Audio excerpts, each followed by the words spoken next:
यानंतर एक breaking news समोर येते। माजी मंत्री आणि राष्ट्रवादी शरद पवार पक्षाचे नेते प्राजक्त तनपुरे आज भाजपमध्ये प्रवेश करणार आहेत। आज दुपारी 3 वाजता भाजप प्रदेशाध्यक्ष रवींद्र चव्हाणांच्या उपस्थितीमध्ये पक्षप्रवेश सोहळा पार पडणार आहे।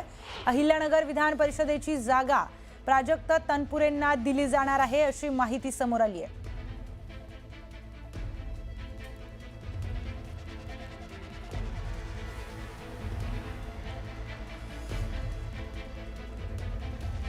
यानंतर आणखी एक मोठी बातमी आता समोर येते। शरद पवारांचे खंदे समर्थक आणि माजी मंत्री राजेश टोपे हे भाजपच्या वाटेवर असल्याची जोरदार चर्चा राजकीय वर्तुळात सुरू झाली आहे। राजेश टोपे यांच्या हाती आता कमळ येण्याची शक्यता आहे, तर शरद पवारांसह त्यांच्या पक्षाला आता आणखी एक मोठा धक्का बसण्याची शक्यता आता व्यक्त केली जाते।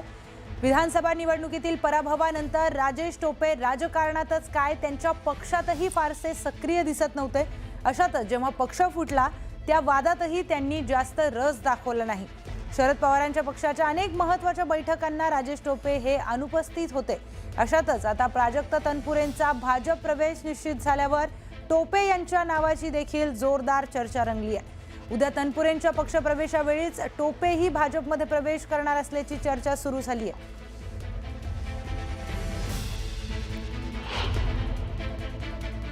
तनपुरेबद्दल मला माहिती आहे, माझी त्यांची भेट झालेली आहे, मागच्या आठवड्यात झाली। पण राजेश टोपेबद्दल मला माहिती नाही, कालच आमची दिल्लीमध्ये भेट झाली।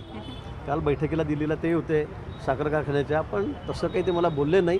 पण ते थोडे सध्या नाराजच होते, म्हणजे संपर्काने असं म्हणता येणार नाही। बघा आता काय काय होतं ते बघू आपण। पक्षात चालत असतं। माझे दादाच्या बद्दल किती चालू होतं, चालूच होतं, हे चालूच असतंय। मुंडे साहेबांच्या लिकीबद्दलही चालू होतं, राणे साहेबांच्या बद्दलही चालू होतं।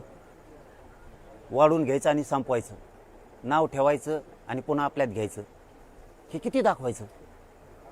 अशोक चव्हाण साहेबांबद्दलही हेच होतं, आदर्श घोटाळा दाखवायचं आणि घ्यायचं, हे प्रत्येक जागेवर येते। हे तुम्हाला आणि आम्हाला कन्फ्यूज करून गैरसमज पसरवणे, संभ्रम निर्माण करणे याच्यासाठी भाषा असते।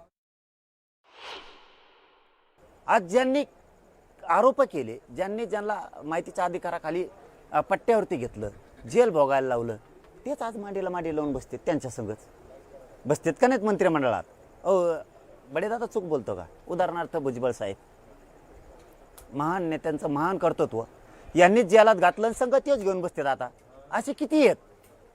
त्यामुळं हे काय आपण लई डोकं खराब करून घ्यायचं काम नाही याच्यात। हे कोराची आता इकडे याच्याकडे उद्या त्याच्याकडे, त्यामुळे कोणी कोणातही जाऊ शकतं।